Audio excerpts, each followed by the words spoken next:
message vous est présenté par l'Assemblée chrétienne Le Tabernacle. www.letabernacle.net.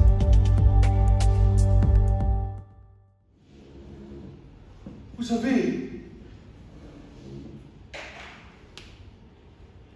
les choses avec le Seigneur ne changent pas. Ce qui s'est passé avec Abraham, Isaac, Jacob, Israël, se répète dans l'Église.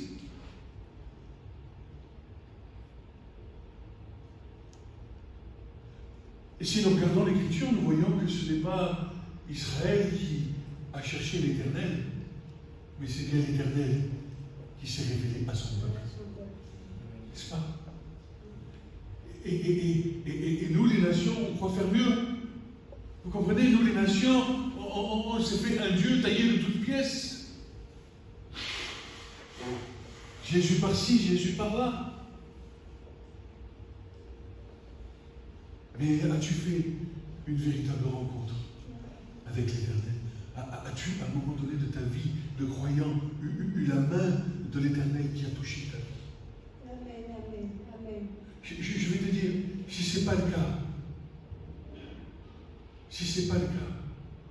attends ce moment. Cherche. Et le Seigneur se laissera trouver en se révélant à toi. Amen. Nous n'avons pas tous le même parcours. Tous individuels que nous sommes, notre individualité. Et Jésus, le Seigneur, en a voulu ainsi. Que nous ne soyons pas tous au même niveau, pas tous. Nous sommes individuels. Et Dieu fait avec chacun d'entre nous selon son bon plaisir et le bon vouloir qu'il a à faire avec nous, en respectant notre pleine humanité et en respectant tout ce que nous sommes à tous égards, n'est-ce pas? C'est pour ça que tu ne peux pas demander à ton frère et à ta sœur d'être comme toi, parce que le Seigneur a fait une œuvre avec toi, et peut-être que l'œuvre que le Seigneur fera avec lui prendra plus de temps. Peut-être d'autres moins de temps. Mais il faut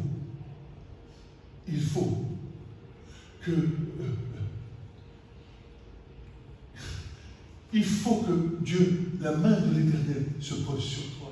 Parce que c'est la main de l'Éternel qui te fait rentrer dans le royaume du Père. Amen, amen.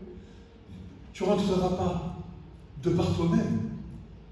Jésus a pris des paraboles. Voici, il nous parle dans les paraboles. Voici, il y a eu un banquet.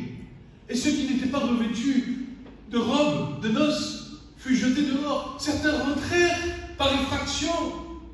Mais lorsque le maître de la maison les vit, il nous est dit qu'il les prit, qu'il les jeta dehors. Toutes ces choses sont des paraboles pour nous faire comprendre notre état d'esprit. Dans quel état d'esprit sommes-nous?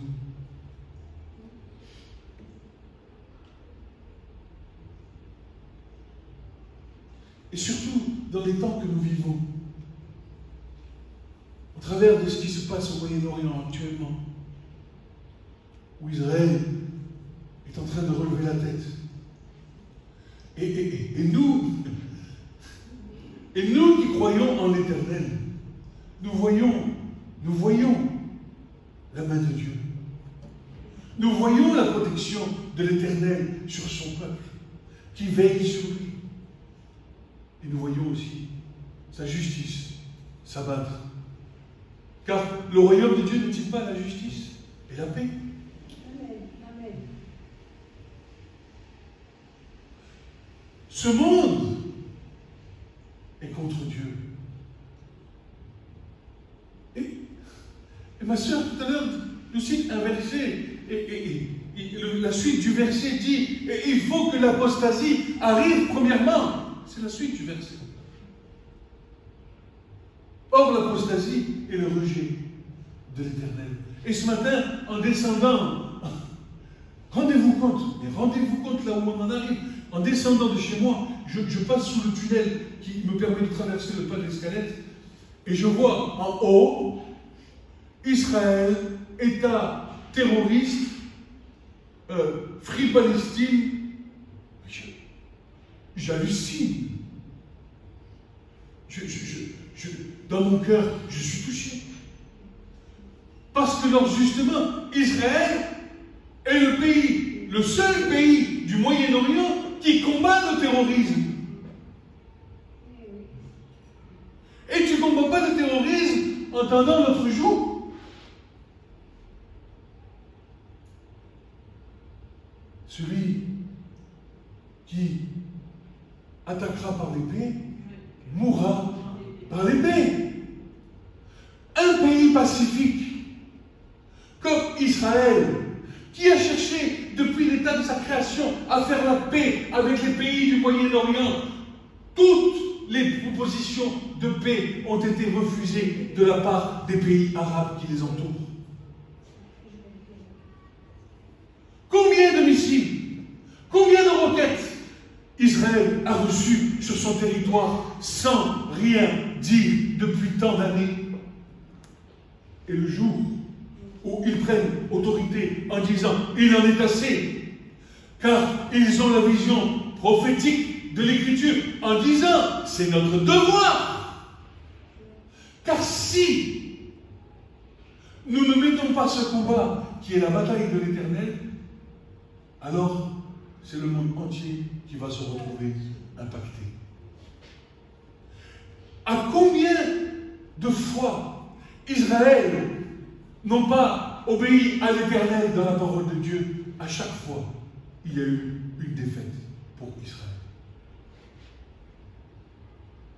Je ne suis pas en train de légitimer certaines choses qui se passent et qui sont désastreuses. C'est vrai.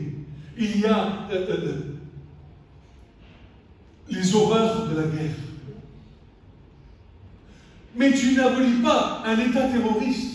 Tu n'abolis pas des terroristes sans dommages collatéraux. Car eux-mêmes, comme le disaient si bien certains dirigeants de guerre, ils disent, mais attendez, un terroriste n'est terroriste que parce qu'il a une arme dans la main. Lorsqu'il pose l'arme, il devient un civil. Et ma sœur ici présente, je suppose, l'a dû le vivre au moment de la guerre d'Algérie. Comment reconnaître le terroriste du civil? Et moi, je crois fermement dans mon cœur, je crois fermement dans mon cœur que celui qui ne soutient pas les États terroristes se carapate avant que les bombes tombent du ciel.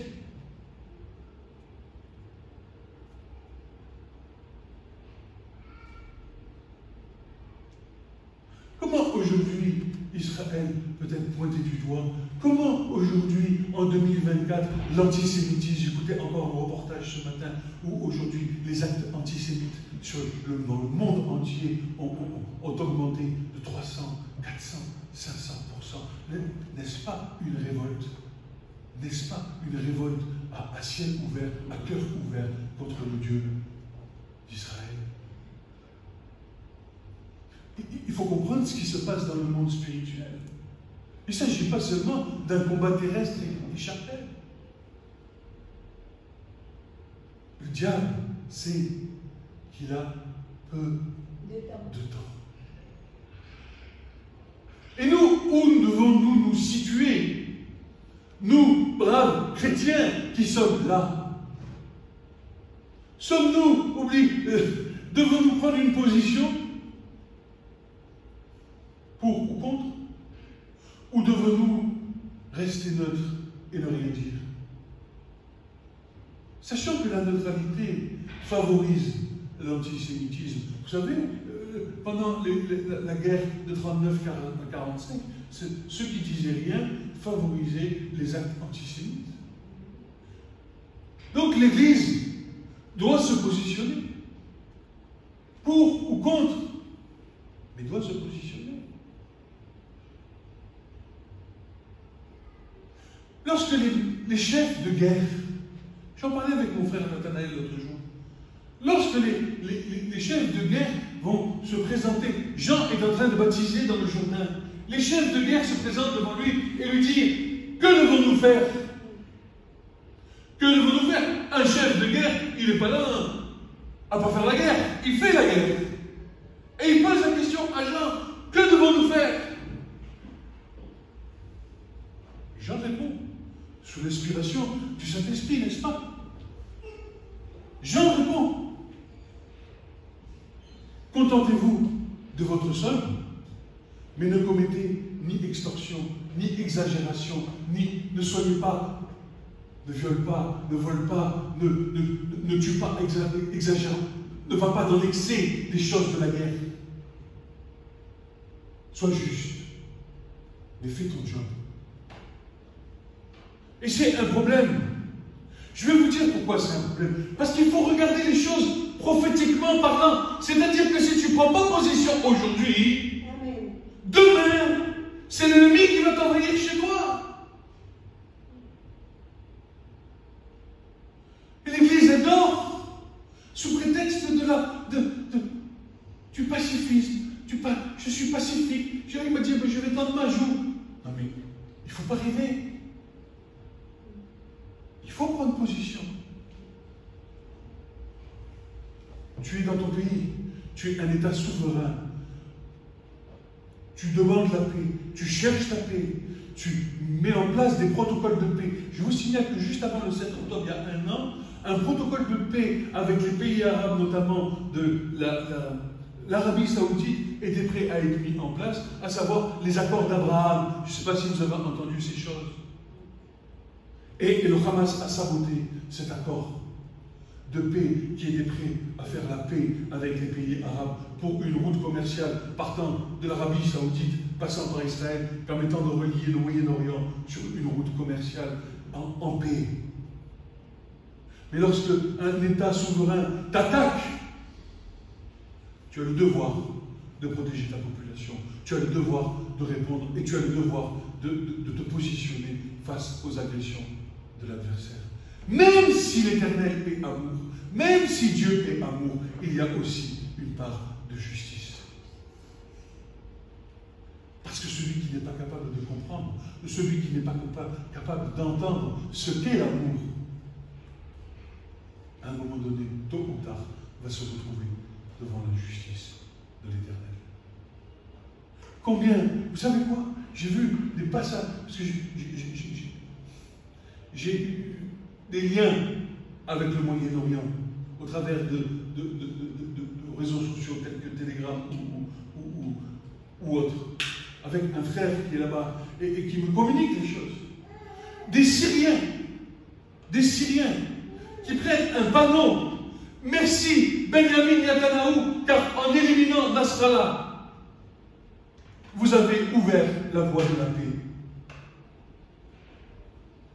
Les pays du Moyen-Orient ne soutiennent pas le régime du Hezbollah ou du Hamas. Il est même écrit dans la parole qu'un jour même l'Égypte viendra pour glorifier l'Éternel. Mais en attendant, il y a des positions à prendre.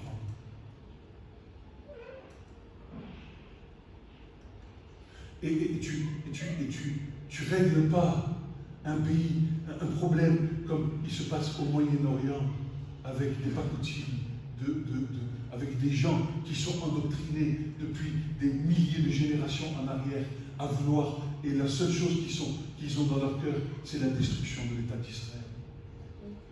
Soi-disant État illégitime. Sionisme. Mais qu'est-ce que sionisme? Le sionisme, c'est le retour de l'éternel-nation, le règne de l'éternel, de la justice et de l'équité. Chose que les hommes n'ont pas réussi à accomplir depuis que le monde est monde, n'est-ce pas?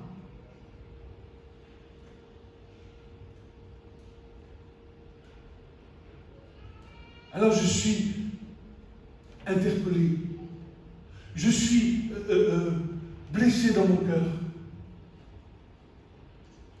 parce que l'Église ne prend pas position. Oh, mais ça se passe là-bas. Vous savez, ça se passe.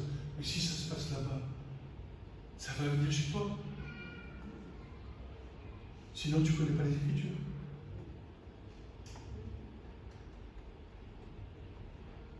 Et nous devons nous préparer. Préparer à savoir quelle position nous allons prendre. Pour ou contre. Pour ou contre. Tu ne peux pas rester neutre. Même pendant la guerre de 39-45, des athées, écoute bien, des athées ont sauvé des millions de juifs,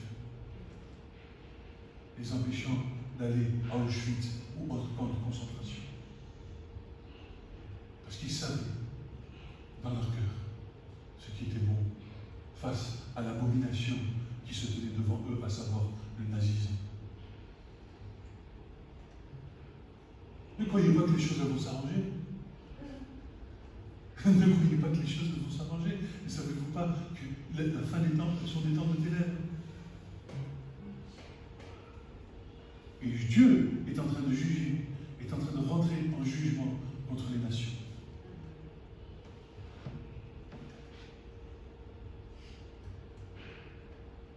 Et tu ne peux pas ne pas prendre position. Tu sais pourquoi?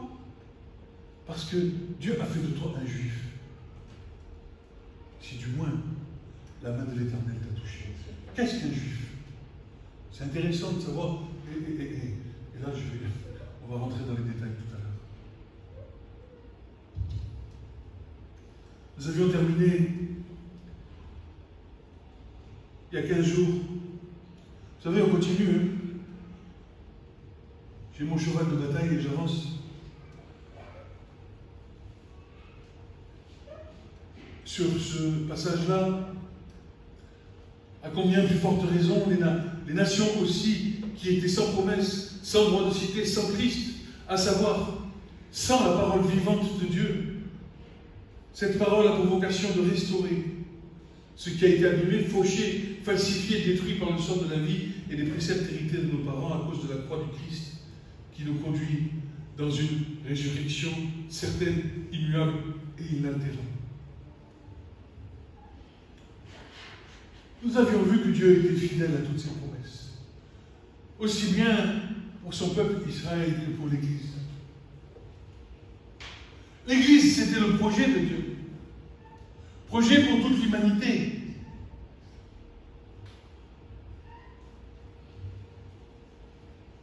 Et c'est pourquoi l'Église ne peut pas se séparer du terreau hébraïque, du terreau juif.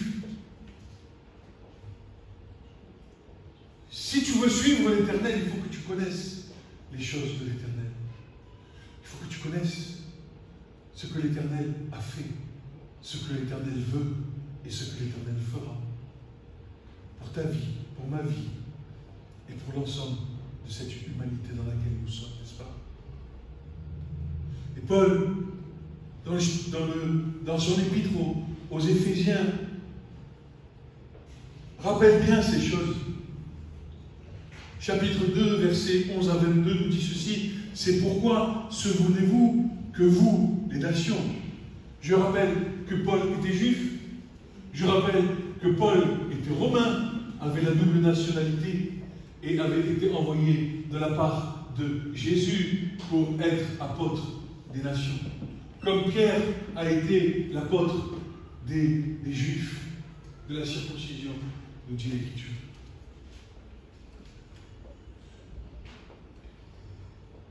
Paul connaissait les écrits, Pierre aussi, tous les apôtres qui sont la colonne et le soutien, l'appui de la vérité de l'Église.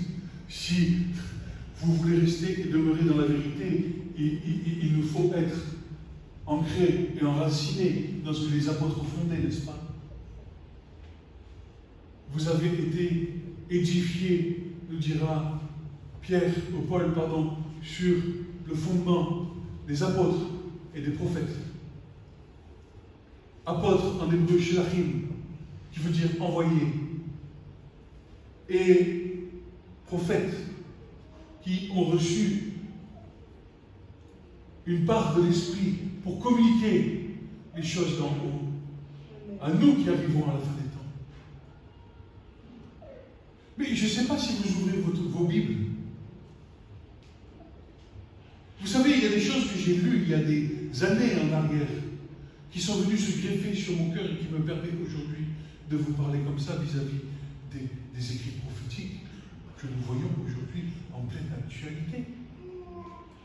Je ne sais pas si vous vous rendez compte qu'à chaque fois que tu ouvres un prophète et que tu lis, tu peux tout de suite faire le lien avec ce qui est en train de se passer. N'importe quel prophète.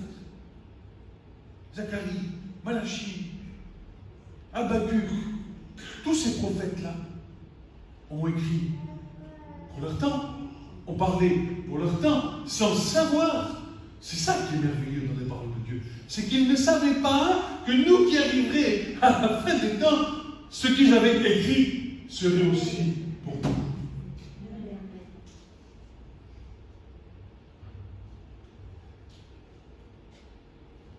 C'est ce que nous appelons l'esprit prophétique. C'est le Saint-Esprit qui réactualise dans l'histoire. Il va actualiser le prophétique au temps dans lequel la génération se trouve. Je reprends donc. C'est pourquoi, souvenez-vous qu'autrefois, les nations dans la chair, vous qui étiez appelés incirconcision par ce qui est appelé la circoncision faite de main dans la chair, vous étiez en ce temps-là sans Christ, sans Mashiach, sans Messie. Qui attendait le Messie? Les nations ou les Juifs? Paul est en train de dire, vous qui étiez sans Christ, vous étiez sans Messie, car vous n'aviez point d'espérance, sans droit de cité en Israël, étrangers aux alliances de la promesse, n'ayant point d'espérance, étant sans Dieu dans le monde, mais maintenant dans le Christ Jésus, vous qui étiez autrefois loin, vous avez été rapprochés par le sang de Jésus.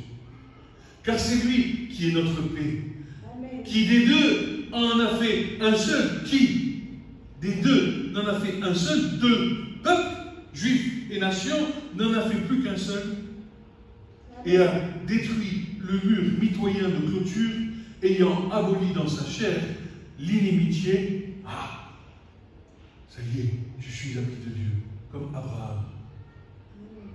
Et les lois, les commandements qui consistent en ordonnance, afin qu'il créât les deux en lui-même pour être un seul homme nouveau en faisant la paix. Et il a détruit en sa chair l'inimitié, la loi des commandements qui consistent en ordonnance, non qu'elle soit mauvaise, mais c'est que des deux, de cette inimitié qui constituait le fait de devoir pratiquer une loi et des commandements, a été abolie en Christ pour être un seul homme nouveau en faisant la paix.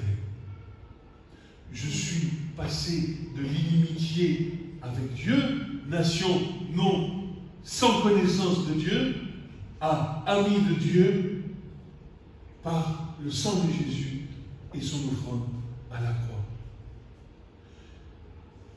Il est venu et a annoncé la bonne nouvelle de la paix à vous qui étiez loin, et à la bonne nouvelle de la paix à ceux qui étaient près. Car par lui, nous avons les uns et les autres un accès auprès du Père par maintenant un seul et même esprit. Ainsi donc, vous n'êtes plus étrangers ni forains, mais vous êtes concitoyens des saints, gens de la maison de Dieu, ayant été édifiés sur le fondement des apôtres et des prophètes, Jésus-Christ lui-même étant la pierre maîtresse du point en qui tout l'édifice, bien ajusté ensemble, croit pour être un temple saint dans le Seigneur, en qui vous aussi, vous êtes édifiés ensemble pour être une habitation de Dieu par l'Esprit. Amen. Amen.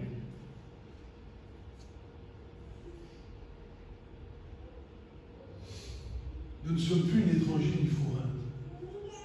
Ce qui était pour Israël et ce qui sera pour Israël au temps de Paul devient ce qui est pour les nations au temps d'aujourd'hui. C'est-à-dire quoi? Un temps nouveau. Et le prophète Ésaïe prophétise en disant je vis une nouvelle terre où la paix et la justice y habitent.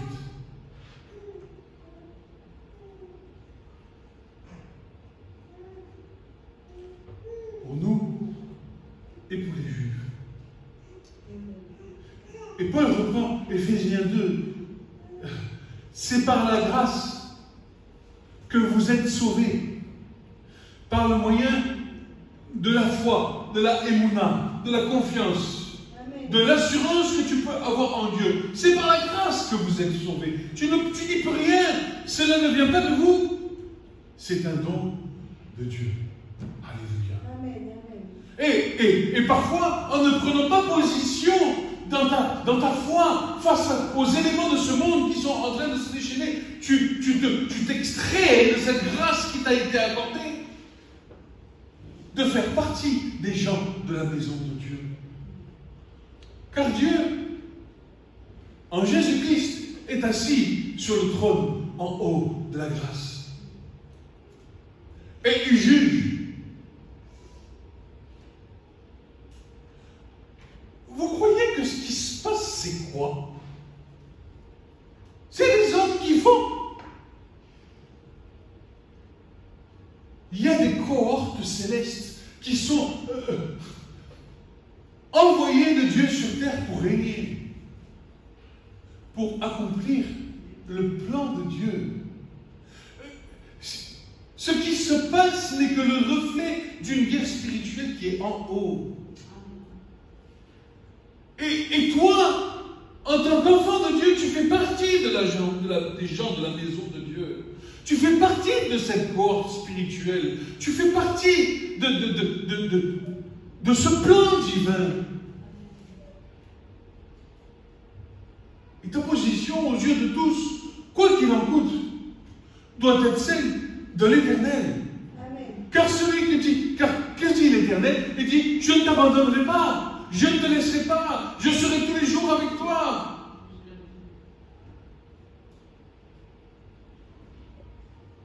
Comment l'Église aujourd'hui peut montrer du doigt Israël et condamner Israël? Tu crois que les autres nations, elles sont mieux qu'Israël? Tu te crois mieux? Plus fort, plus intelligent? Et je reprends les paroles de Benjamin Netanyahu qui dit « Israël a le devoir et le droit de se défendre. » A le droit et le devoir de se défendre. Ce ne sont pas eux qui prennent leur population pour se défendre en les cachant dans des écoles où il y a des caches de missiles. Ce ne sont pas Israël qui font ce genre de choses. Bien au contraire. Ils ont établi un système antimissile, anti-aérien pour couvrir tout le pays qu'on appelle le dôme de fer. Vous savez comment ça fonctionne le dôme de fer? À chaque fois qu'il y a un missile qui part d'un pays, il calcule la trajectoire, le temps d'arrivée, le point d'impact et prend la décision automatique de détruire ou non le missile en fonction de son point d'arrivée. 180 missiles tirés sur Israël, pas un seul n'a tué un homme. Pas un seul n'a tué un homme. Si, un homme, un pauvre Palestinien qui était venu fêter la riposte de l'Iran sur Israël et qui est mort de sa joie. On ne se moque pas de Dieu.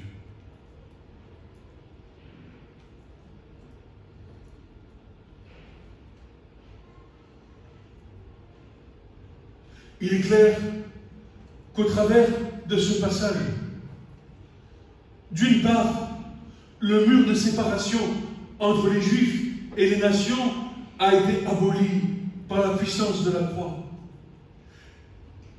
Elle nous conduit auprès du Père par un seul et même esprit, celui de Christ, dans les promesses faites à Israël, par le renouvellement de l'alliance, incluant les nations ayant reconnu le Messie d'Israël comme sauveur. Tu es des nations, et tu vois, vous étiez sans Christ, vous étiez sans Messie, et tu vois, l'erreur de l'Église, c'est d'avoir vouloir convertir les Juifs au christianisme, alors que c'est le christianisme qui doit plutôt se convertir aux Juifs.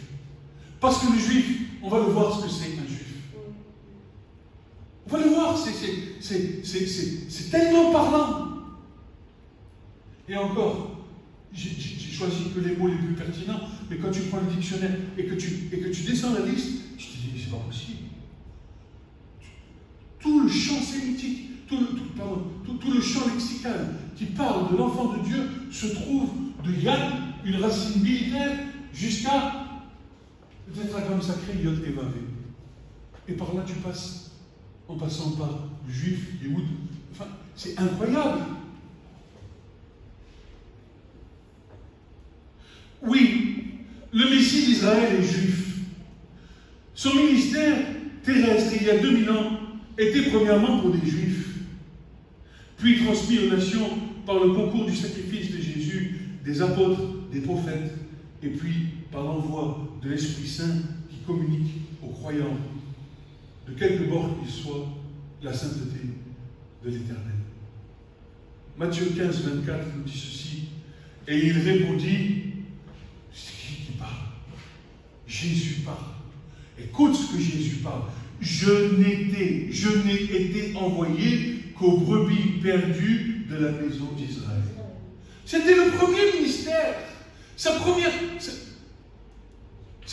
vocation, c'était d'aller parler à son peuple. À son peuple. Tu sais pourquoi Jésus est venu? Parce que le peuple languissait. L'évangile de Luc nous dit que tout le peuple était dans l'attente du Messie. Tous étaient dans la prière en attendant l'attente du Messie. Et quand Zacharie, le fils d'Élisabeth, se trouve dans le temple, alors un ange du Seigneur descend et lui annonce la venue de Jean le Baptiste, qui annonçait lui-même la venue du Messie. Tu comprends? Quand Zacharie se retrouve devant l'autel, il reçoit la révélation. Ta femme Élisabeth va être enceinte. Et Jean, quel est son ministère? Voix qui crie dans le désert, aplanissez les sentiers. Celui qui vient après moi est plus puissant que moi. Jean était comment dire, celui qui précédait la venue du Messie. Et Zacharie savait ces choses, et il en est devenu lui. Parce qu'il n'a pas cru sur le moment de ce qu'il entendait de la part de la bouche de l'ange. Tellement d'attente. Tellement d'attente. C'est comme aujourd'hui notre attente à nous. Si on te disait aujourd'hui Jésus vient, j'ai envie de te dire, serais-tu prêt à croire qu'il vient? Quel type d'attente aurions-nous depuis 2000 ans?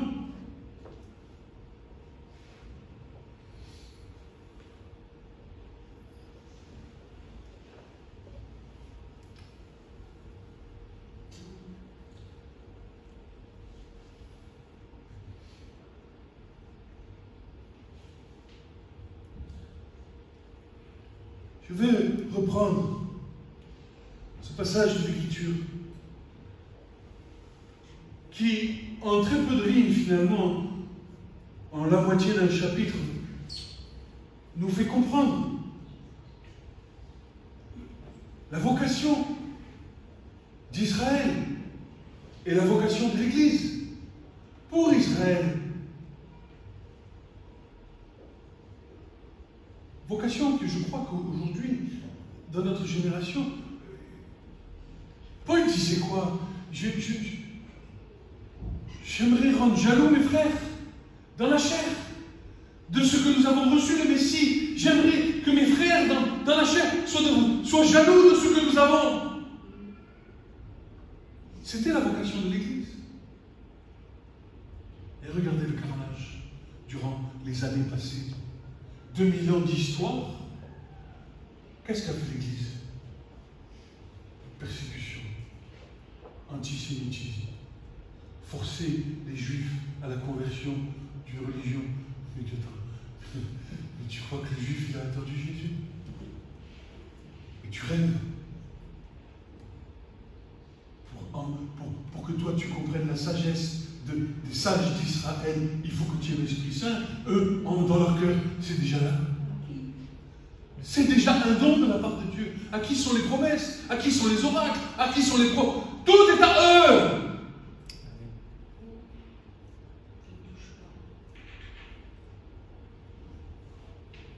Tu oses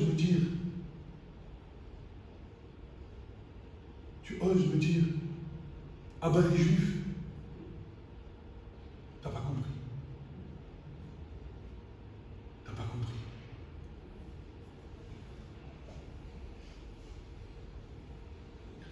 Et Paul dira ceci, Romains 11, versets 16 à 36. Or, si les prémices sont saintes, la masse l'est aussi. Si la racine est sainte, les branches le sont aussi. Or, si quelques-unes des branches ont été arrachées, et si toi qui étais un olivier sauvage as été hanté au milieu d'elles, et tu es devenu coparticipant de la racine et de la graisse de l'olivier, ne te glorifie pas contre les branches. Mais si tu te glorifies, ce n'est pas toi qui te portes, mais c'est la racine qui te porte. La racine. Le chrétien doit être profondément ancré dans les racines juives, hébraïques, de la Torah de Moïse et du Tanakh. Amen. Amen. Des traditions. Tu te coupes de la bénédiction qu'il y a au travers de la richesse qu'il peut y avoir dans toutes les fêtes juives. Les symboliques qui sont là sont pour ton édification. Je ne dis pas qu'il faut se faire juif plus que le juif, mais au moins, ne te coupe pas du bénéfice qu'il y a à connaître ces fêtes. Amen. À connaître les fêtes de l'Éternel. Tu ne peux pas vivre ta foi chrétienne de ton côté. Sinon, tu n'es plus co-participant, mais tu es participant de ta propre vie, de tes propres désirs, de tes propres envies, mais tu n'es pas rattaché au peuple, à la racine qui te porte.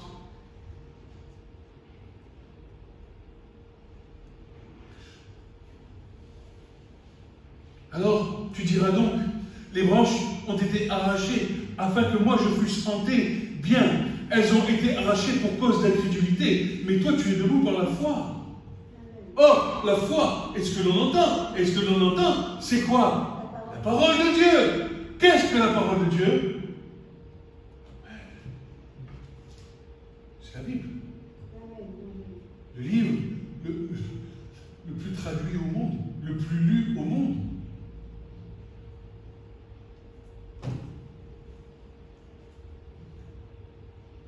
Vous êtes sauvés par la foi, par la grâce. Cela ne vient pas de vous, c'est un don de Dieu. Il a plu à Dieu de nous rattacher à son peuple Israël. Et pour que nous puissions être rattachés, il a fallu que Jésus offre sa vie sur la croix. Tu comprends ça? Et si l'Église aujourd'hui, elle est tombée dans la désuétude, c'est-à-dire c'est parce qu'elle n'a pas reconnu ce qu'elle était en réalité. Même les traditions du mariage hébraïque nous reprennent l'histoire de Jésus et de son épouse. Mais il n'a pas fallu attendre Jésus, c'est comme ça. Depuis qu'Israël a été bâti, créé par Dieu lui-même.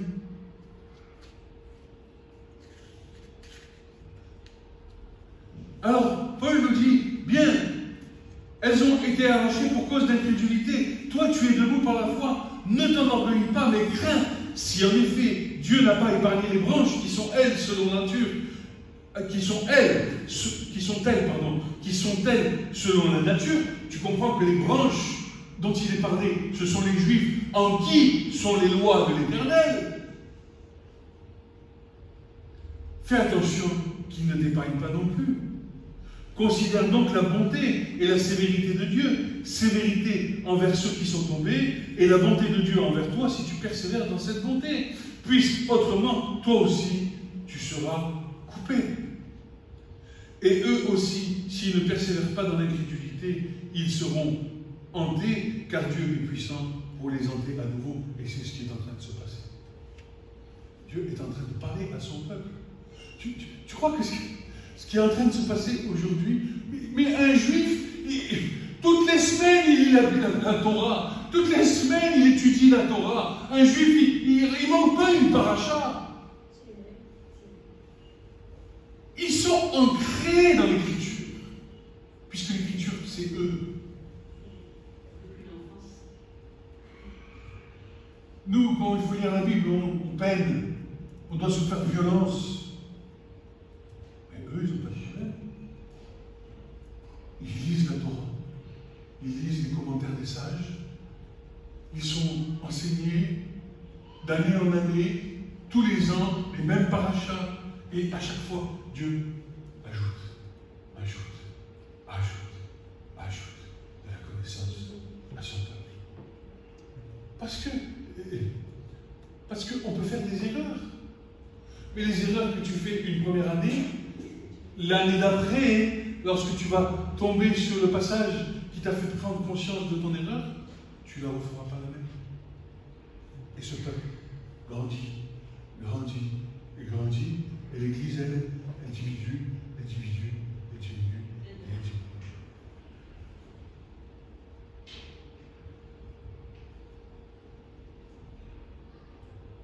Je vois la ferveur, et ils n'ont pas le Messie, mais je vois la ferveur dans leur cœur de faire venir le Messie. À Jérusalem, il y a une place qui s'appelle le Kotel. Ils sont là chaque Shabbat, chaque vendredi soir, des centaines, voire des milliers de personnes en train de prier Hachem, de l'implorer pour la venue du Messie. Fais venir le Messie. Et même si, comme le dit mon frère qui est là-bas en Israël, il y a de l'hypocrisie, certes, mais la ferveur y est.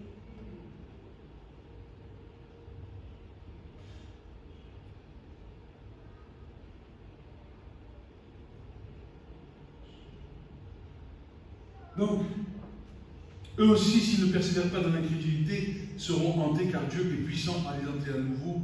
Car si toi tu as été coupé de l'olivier selon qui était, la nature était sauvage et hantée contre nature sur l'olivier franc, combien plus ceux qui en sont selon la nature seront-ils hantés sur leur propre olivier? Car je ne veux pas, frères, que vous ignoriez ce mystère-ci, afin que vous ne soyez pas sages à vos propres yeux. C'est qu'un endurcissement partiel est arrivé à Israël jusqu'à ce que la plénitude des nations soit entrée. Ainsi tout Israël sera sauvé, selon qu'il est écrit, le libérateur viendra de Sion, il détournera Jacob de l'impiété, et c'est là l'alliance de ma part pour eux lorsque j'ôterai leur péché. En ce qui concerne l'Évangile, ils sont ennemis à cause de vous, mais en ce qui concerne l'élection, ils sont bien aimés à cause de leur Père, et on va le voir tout à l'heure. Car les dons de grâce et l'appel de Dieu sont sans repentir. Alors ce verset, il a été pris à toutes les sauces. Mais là, dans le contexte, il s'adresse spécifiquement au peuple d'Israël. Les dons et les grâces et l'appel de Dieu sont sans repentir. Autrement dit, Dieu sauvera tout Israël ainsi qu'il est. Amen. Amen.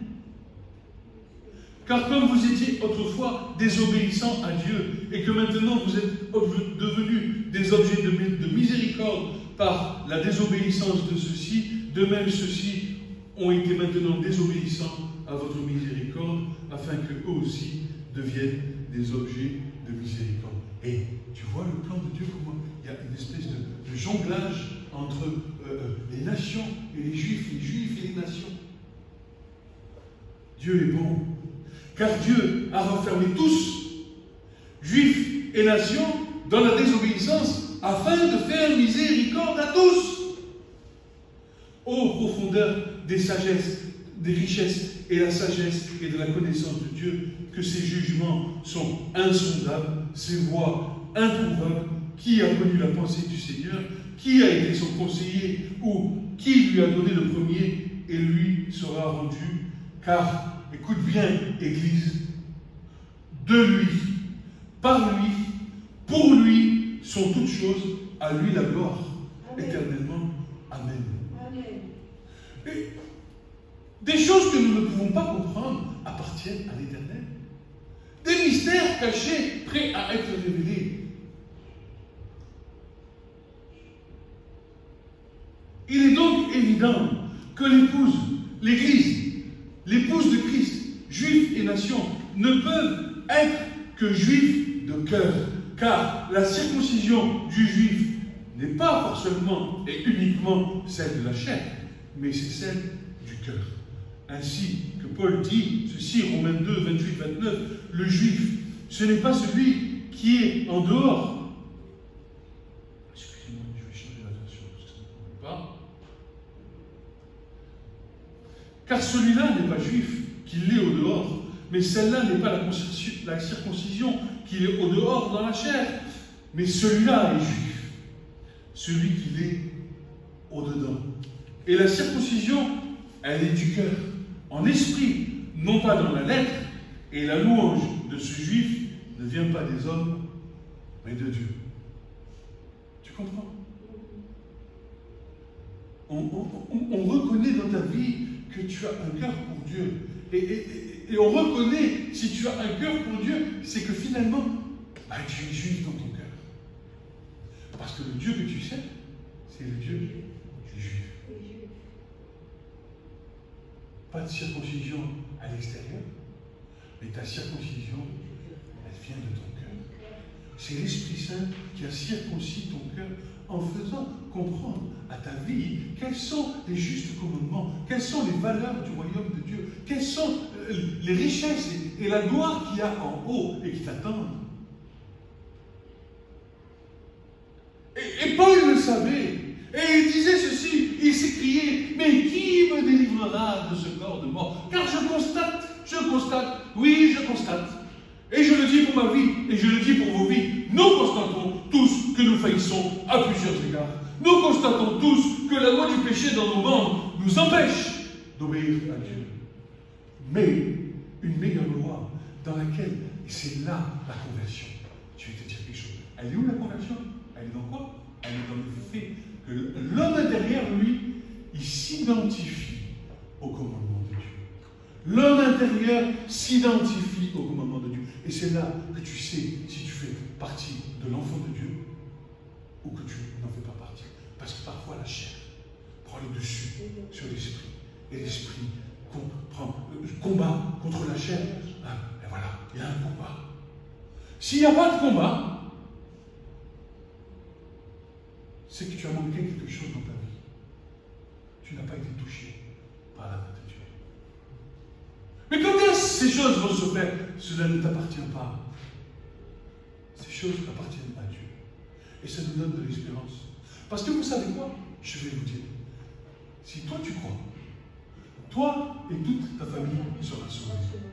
Tes amis, tes proches. Parce que ce que toi tu as vécu, alors tu as l'espérance que tôt ou tard, le Seigneur fera l'œuvre dans ta famille. Amen. En attendant, tu souffres. En attendant, c'est difficile. En attendant, parfois tu baisses tes bras. Parce que tu sais que ton temps n'est pas le temps de Dieu. Et peut-être que ton père et ta mère, que tu ne vois pas vouloir venir au Seigneur, tu les laisses un petit peu tranquilles et tu dis, Seigneur, écoute, voilà. Seigneur, je les remets entre tes mains. Je sais, Seigneur, que tu me demandes de prier, mais tu sais que ce fardeau est lourd sur mes épaules. Et je remets ces choses devant toi. Tu sais, tu n'as pas besoin de lui dire 10 fois les choses. Hein. Le Seigneur, il est fidèle. Le Seigneur, il a une couronne sur sa tête. Et quand une parole sort de ta bouche, le Seigneur prend cette parole et il transmet cette couronne devant le Père et intercède en faveur de ta prière. Et puisque c'est Jésus qui intercède en faveur de ta prière, alors tu peux avoir l'assurance de recevoir la réponse en bas sur la terre. Car qui, mieux que Christ, est capable de parler au Père et de lui faire accepter les choses que tu lui demandes, si seulement elles sont selon le regard du Père. Amen. Amen. Tout ce que vous me demanderez selon ce que mon Père veut, alors je vous l'accorderai.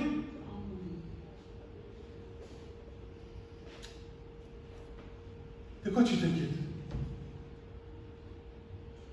Le Seigneur te demande de marcher par la émouna. La émouna, c'est la confiance, la foi, la confiance. J'aime pas trop la foi, mais la confiance. Émouna, c'est Amen. C'est la vérité, c'est Amen et Amen. Confiance en Dieu. Car ce qu'il a fait avec toi, il est capable de le faire avec ton prochain. Amen. Alors, la louange de ce juif,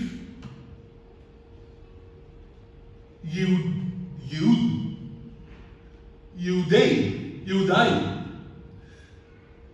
et tire sa racine hébraïque, du mot yad, la main, yad. Tu vois ici,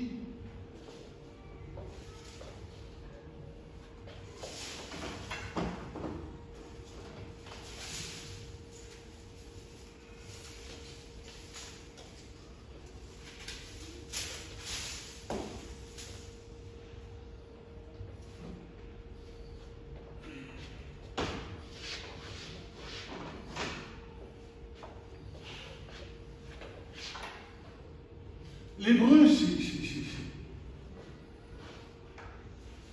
c'est simple. Tu pars d'une racine, d'un mot, et de cette racine va venir créer d'autres mots en ajoutant des lettres qui vont venir se coller. Et ces mots, en règle générale, et là particulièrement, nous parlent énormément. Et je vais m'expliquer.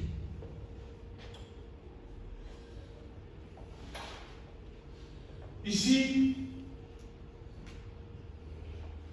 vous avez le mot Yehuda, Yehudé. Mais avant d'arriver là,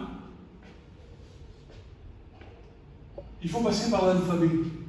Simplement. Et donc la racine, ici, c'est Yad. C'est ce qu'on dit depuis tout à l'heure.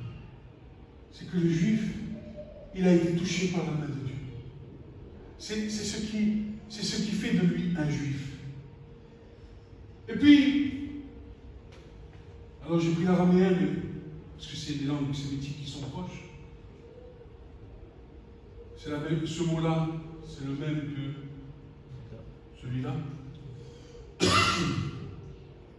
Ben voilà, le juif c'est quoi? Ben c'est celui qui loue, qui remercie l'Éternel. Puis on va suivre.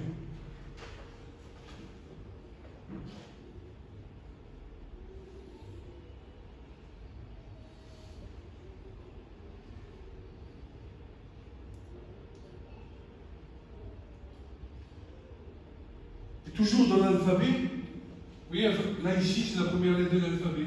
Donc là on a un yod, un dalet, et à chaque fois, ben, c'est comme si tu avais un i et un d, et que je rajoute a, et après que je rajoute toutes les voyelles des consonnes qui viennent en fait composer le mot, toujours avec la même racine. D'accord? Donc ça c'est le aleph, yud, dalet, aleph qui veut dire louer, remercier. Tu as yud bash, qui veut dire parfumé comme le miel. Le juif, il a une odeur.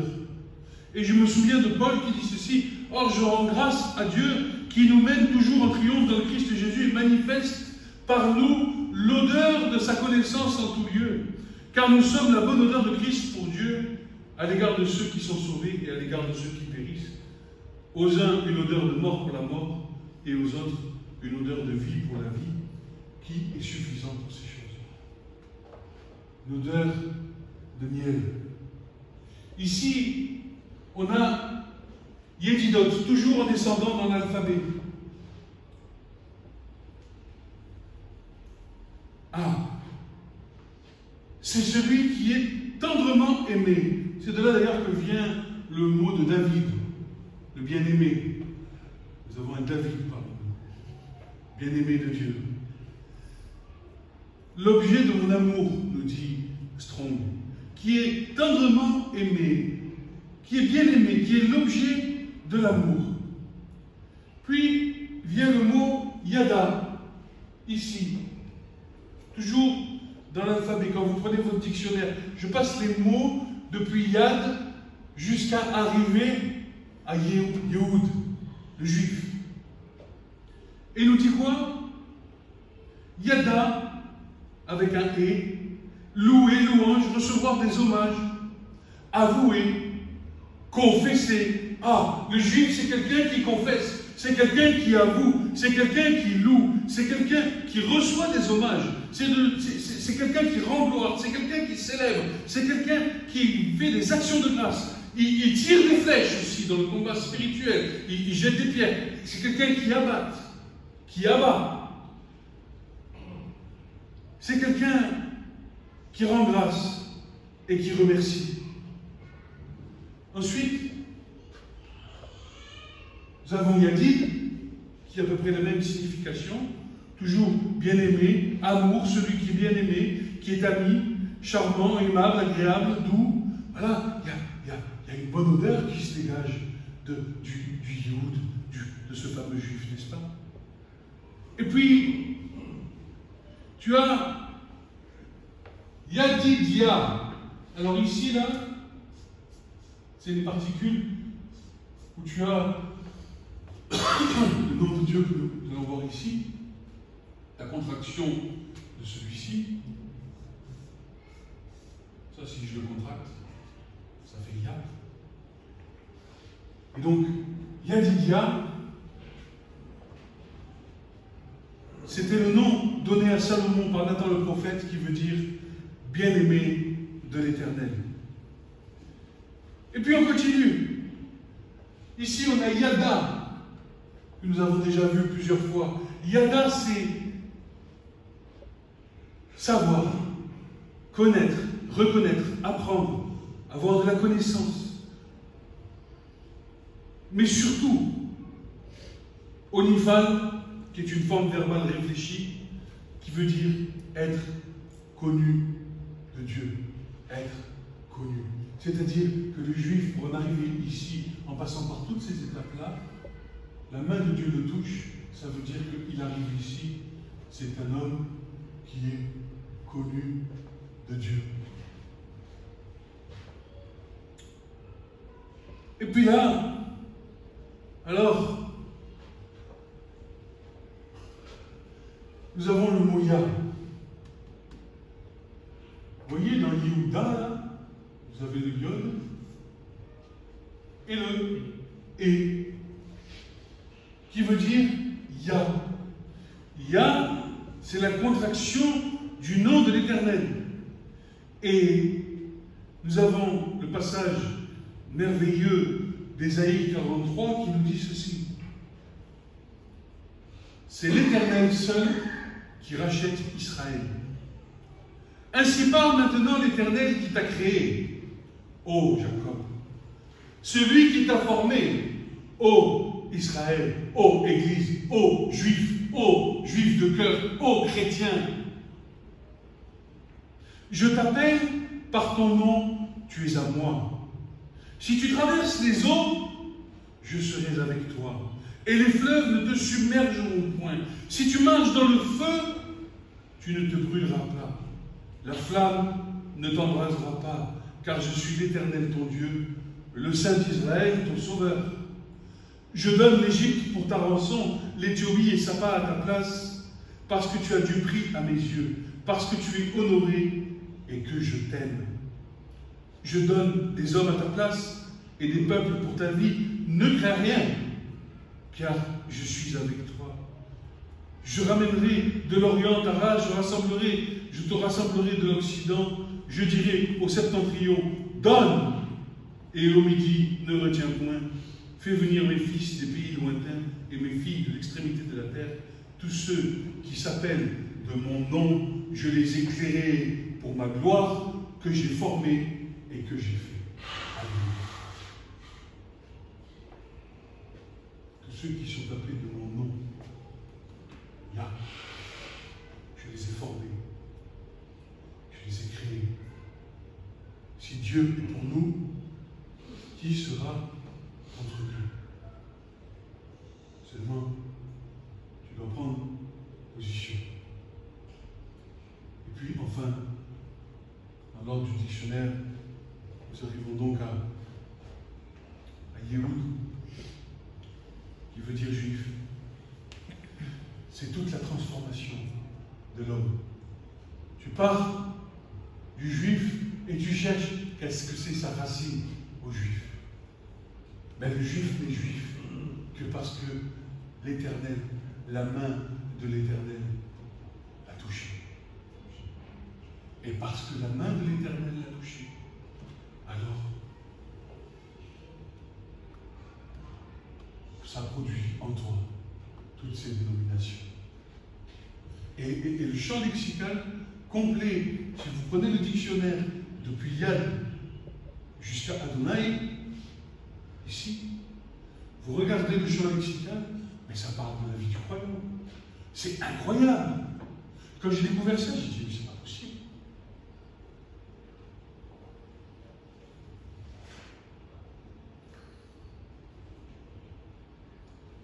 Alors voilà.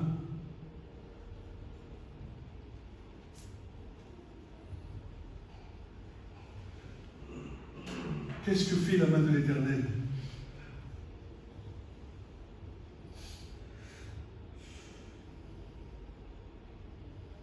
Eh bien, Exode 9 nous dit ceci. L'Éternel dit à Moïse, va vers Pharaon, et tu lui diras, ainsi parle l'Éternel, le Dieu des Hébreux, laisse aller mon peuple afin qu'il me serve. Si tu refuses de laisser aller et que tu le retiens encore, voici, la main de l'Éternel sera sur tes troupeaux qui sont dans ton champ, des chevaux, sur les ânes, sur les chameaux, sur les bœufs, des brebis, et il y aura une mortalité très grande. L'Éternel distinguera entre les troupeaux d'Israël et les troupeaux des Égyptiens, et il ne périra rien de tout ce qui est aux enfants d'Israël. Écoute-moi.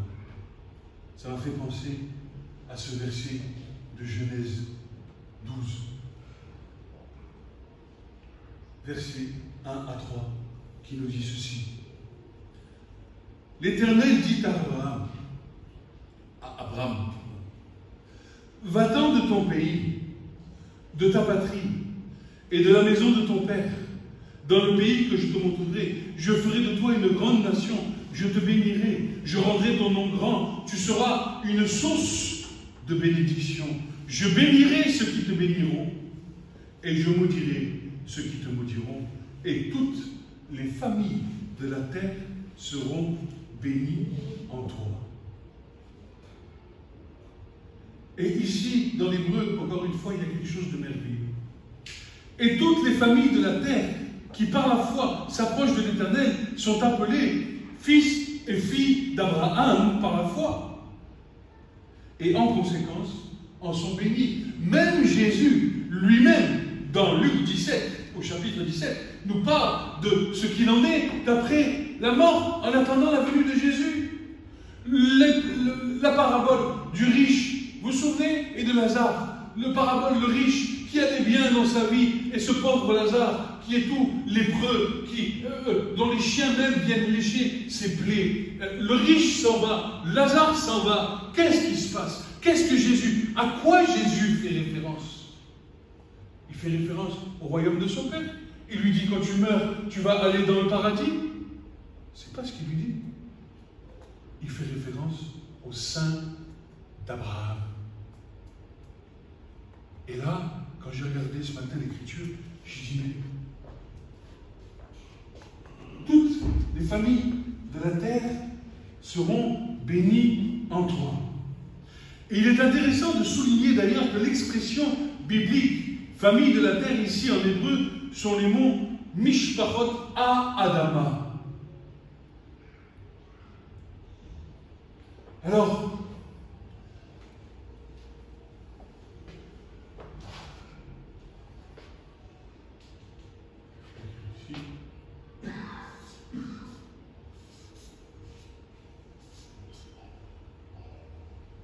ça c'est Shaphat, c'est la racine de Mishparot, qui est considérée comme famille. Mishparot, c'est les familles, c'est ce qui vient. Et ce mot-là, cette racine-là, ça veut dire être mis à nu. C'est-à-dire quoi?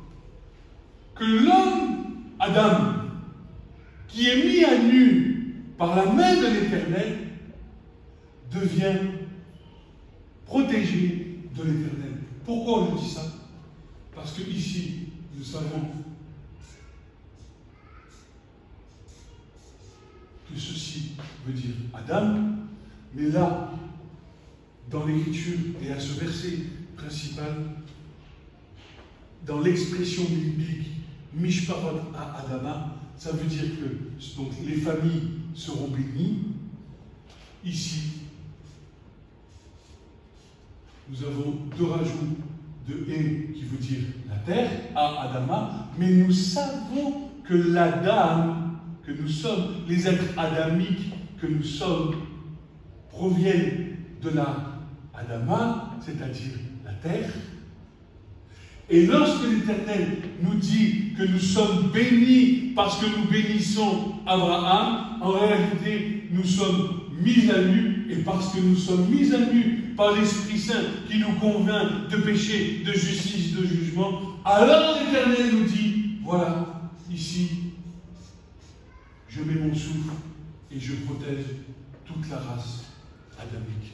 Tous ceux qui te béniront, qui béniront Abraham, seront bénis parce que ils ont été mis à nu, et donc toutes les familles de la terre seront bénies, toutes les familles de la terre seront bénies en toi.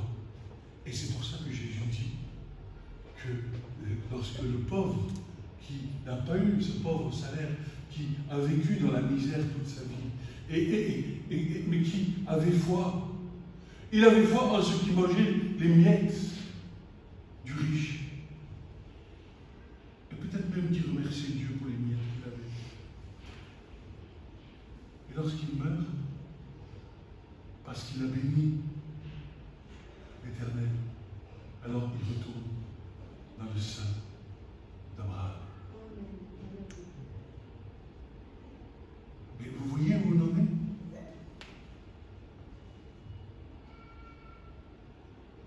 Et tu as l'assurance, là. Là, tu as l'assurance.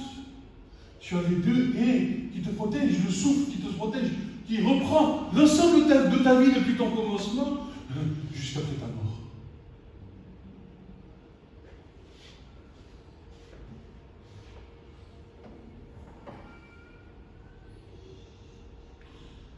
En réalité, vous savez, ce que je vous dis, je vais vous le prouver là.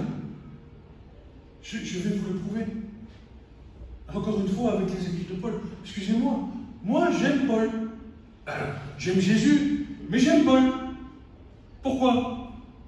En réalité, le texte ici nous fait comprendre que l'Adam, de nature divine, effectivement, oui, je suis de nature divine, mais parce que Dieu a créé l'être humain à son image, n'est-ce pas?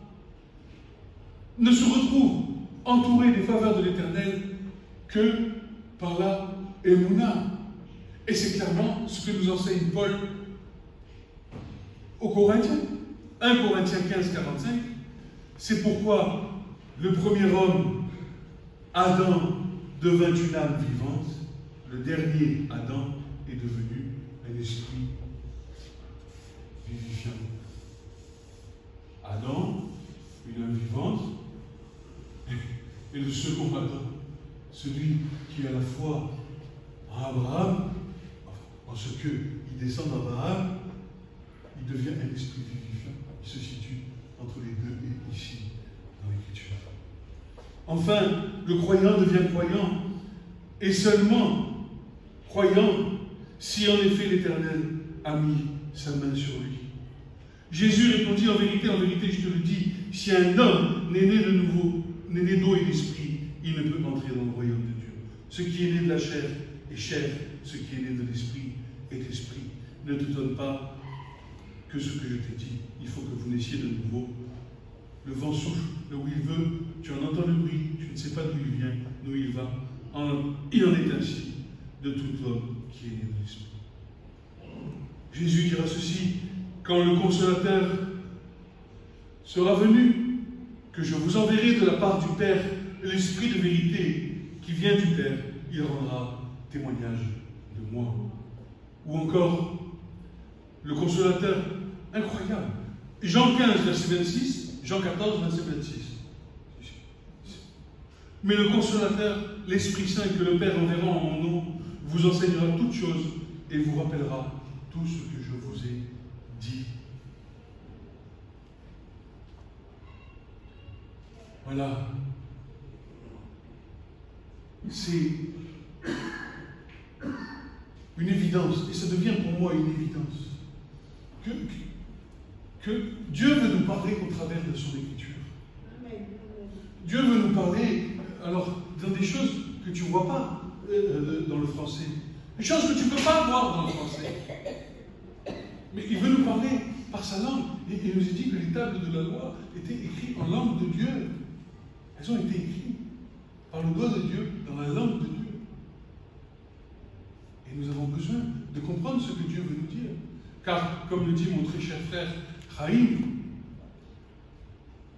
traduction égale trahison. Dès que tu commences à traduire un texte, tu en perds la pensée. Surtout si tu n'as pas la pensée sémitique. Tu as besoin d'être juif. Et tu ne peux pas interpréter un texte à la manière de l'Occident. Il te faut avoir la pensée sémitique. Et ce n'est pas inaccessible. Aujourd'hui, il y a un tas de réseaux sociaux ou de moyens de communication dans lesquels tu peux te plonger et avoir cette pensée sémitique. Ça prend du temps. Il y a des méthodes d'interprétation des Écritures. Il y a des méthodes de traduction des Écritures. Tu ne fais pas comme tu veux. Un mot, il veut dire 72 fois différentes choses. Tu as besoin de chercher à la racine. Tu ne peux pas dire ce que toi tu penses. Et encore moins penser à la place de Dieu. Tu as besoin de rester dans l'écrit, dans l'écriture, afin de ne pas te retrouver berné, trompé, et risquer de tromper les autres. Cherchez, et vous trouverez, dit le Seigneur. Mais seulement cherchez.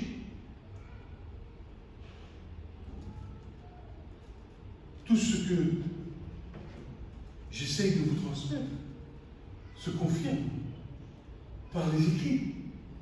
Je ne vous dis pas des choses que je pense. Je vous dis des choses qui sont écrites.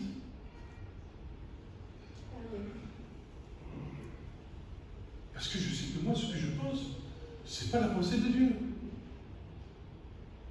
Alors je ne dis pas que j'ai la science infuse, la vérité. Loin de là, je vous l'expose, je vous le soumets, et c'est à vous maintenant de chercher et de me dire, oui, tu as raison, ou non, tu t'es trompé à cet endroit. Mais c'est pas grave, on en discute.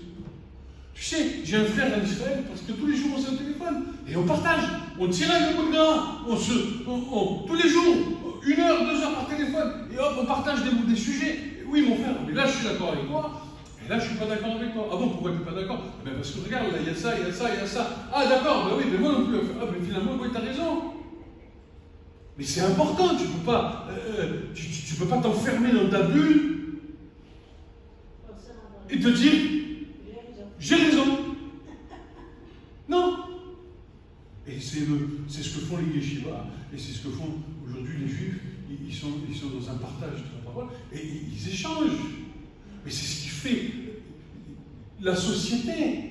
C'est ce qui construit un peuple, c'est ce qui construit une communauté, que sur un même sujet, et tu vas accepter de ne pas avoir le même regard sur l'écrit. C'est pas parce que toi tu penses ça. La seule pensée qui départage, c'est celle du Saint-Esprit.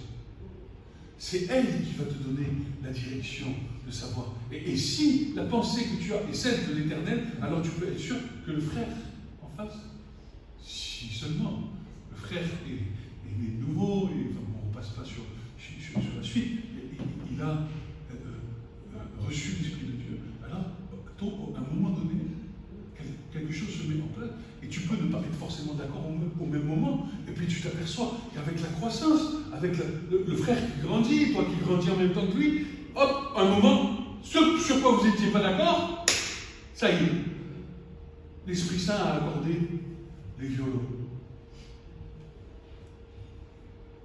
Mais tu ne dois pas imposer ta pensée.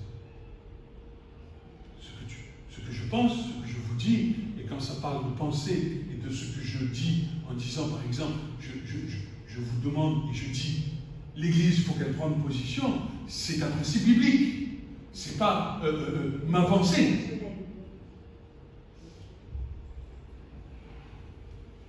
Amen. Amen. Ce message vous a été présenté par l'Assemblée chrétienne Le Tabernacle.